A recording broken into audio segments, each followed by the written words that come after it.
After disaster strikes, one of the most important things everyone will need is something we all might take for granted: water. Did you know humans can survive more than 3 weeks without food, but only a week without water? Did you know that the Red Cross recommends households should be prepared to have 1 gallon of water per person per day as part of their emergency supplies?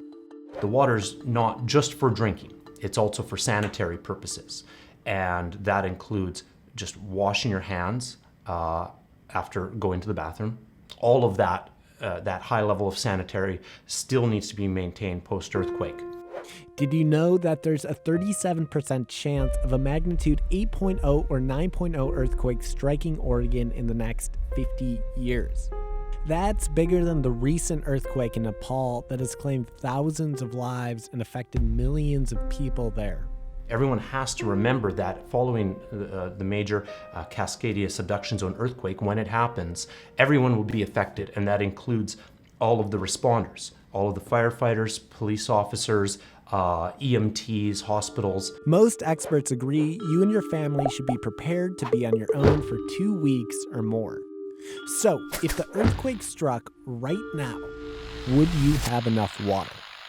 There are 2 resources in your home where you could look for drinkable water: water left in your pipes and your hot water heater. The first thing to do to access those is turn off your main water supply to the house, because chances are pipelines outside the house feeding that water to your house could very well have been damaged and contamination entering those pipes. Open up a faucet on the highest level, and then you can open a faucet in the lowest level of the house and just collect whatever you can.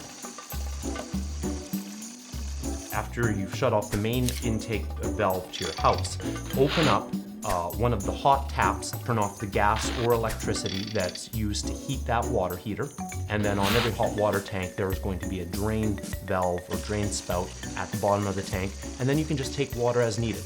That's, of course, if it wasn't knocked over during the earthquake.